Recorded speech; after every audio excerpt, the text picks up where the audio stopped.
Do you feel as though mainstream corporate America, when it comes to the record industry, is trying to dumb down the lyrics to keep people in a state of ignorance? Oh, yeah. I mean, it's the, like, you know, they really don't want to hear P.E. again, man. They don't want to hear no more Public Enemy, man. No. They don't want to hear, you know, conscious rap anymore. Why not? Well, first of all, it keeps Black America in check because you're only going to grow as much as you see or you hear. You know, so if they bring back PE when, you know, you're talking about a group that would tell you go picket this company or go do this and do it the legal way, man. You know, that's another thing. You know, the lyrics today are quick to pick up a gun, and if you're quick to pick up a gun, they got a place for you. They building them every day. You know, so it's a setup. You know what I'm saying? You pick up a gun, or look, let me tell you, you know, I'm slinging cane on the block. You know, but they don't know that's a complete setup, little brother. They already got their game down packed. They know your moves before you make them. So, nah, it'll be, but it is. Don't get it wrong. Hip-hop has always been challenged. It's always grown. And I do think we've came a lot farther since Biggie and Pac. But we still got, like, so much farther to go. It's just, and, you know, hip-hop is the #1 selling type of music out there, so that's why it's attacked a lot. But rock and roll went through the same thing, you know. Blues, you know, went through the same thing, you know. So hip hop is the forefront out there. It'll catch ground. Let me talk about conscious rap real quick. We know that mainstream is going to promote your Jadakiss. We know they're going to promote your Ludacris. We know they're going to promote your 50 Cent. You got some cats out there. You got Common. You got a Mos Def. You have a Talib Kweli. Courtney, where are the female conscious hip-hop artists? They're out there. I mean, you know, part of, again, because we are talking about mainstream hip-hop, part of the problem is that the market is interested in pushing a particular kind of artist. That's right. That's right. Sexism, like I say, hip-hop is a reflection of the society that produces it. Sexism is an American value. Misogyny is an American value. So the fact that female artists don't get the same kind of play, don't get the same kind of marketing, don't get the same kind of support, reflects the fact that people think, record companies think that listeners don't want to hear what female MCs have to say, but they're out there. You have Jean Grey. You have, right here in Austin, we have some sisters who came up from Cuba. Their names are Las Crudas. They're fantastic. They're feminist. They're conscious. They're talking about a lot of real issues, and they're doing it from a global perspective. These are Black women from outside of the U.S. who are doing really, really amazing artistic work.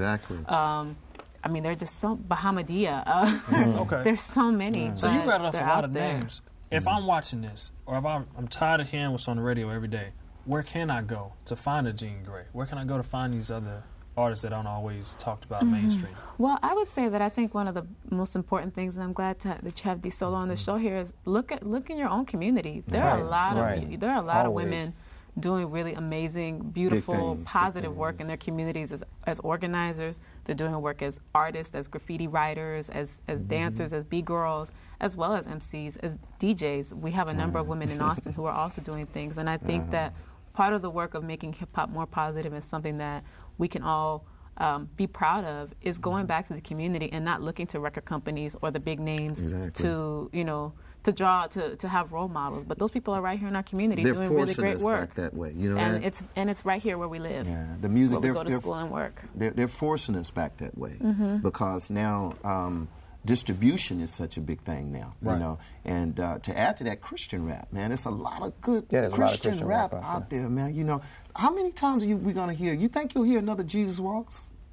I hope Kanye West? I don't know. Well, you got big record companies that just, you know, they let Kanye through. All right, with Jesus Walks. And it sold, you know, so that's a first. But you could see they kind of, you know, force feeding, you know, they're feeding you out of long handle spoon, like, let's see if this is going to work. And then there's a racism piece to this that has to be taken into mind in terms of how all this stuff is structured and why, you know, the big record companies are not interested in promoting the message that would bring about a lot of health, because what they're doing is really they're promoting to a poverty mentality that exists in the community. And I want to say poverty mentality, I mean there's a lack of something in terms of we have not paid that much attention to ourselves. That's right. And then being able to have that spotlight with the bling and everything, you know, it's like an exaggerated visibility that we talked about earlier when we was in the dressing room. Right. But the idea of how we do that to get the attention because we went so long without getting attention in this society. So, and so like, hey. yeah, so you can see me. You see me with the bling. You see me with the, you see me with the grill. You know. Yeah, for sure.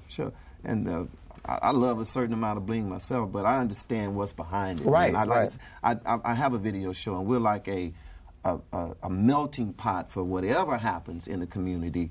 And a lot of these dudes, man, they don't own that jewelry, man. Right. You know, like it's like you fantasy, said, like you said, it's a fantasy, man. I mean, I know the dudes that make the jewelry, and believe me, they don't. I mean, a lot of them this ain't his. This is not his. He still own it. But I'll let him wear it because you know why? It's going to bring publicity to me. Right. It's going to help him in his overall look. You got to put it in perspective. I'm not mad at rappers that do that. Right. You know, but you know, let your lyrics dictate. You know, walk it. If you're going to talk it, walk it. You know what I'm saying? No, and the thing I mentioned is because there's a subconscious part of that that we don't understand that from not getting attention as black men in this country. There you go. We do things to get attention, and you know the thing is I understand the you know the mindset behind it, and it works. Yeah. It works to a large degree. We do get attention, but oftentimes the type of attention we really don't want. And what you do with the attention when you get it. Right. You know, what you do when you got the spotlight. Be sure to check out the other segments of Hip Hop in Review and join the discussion at HoustonPBS.org/hiphop.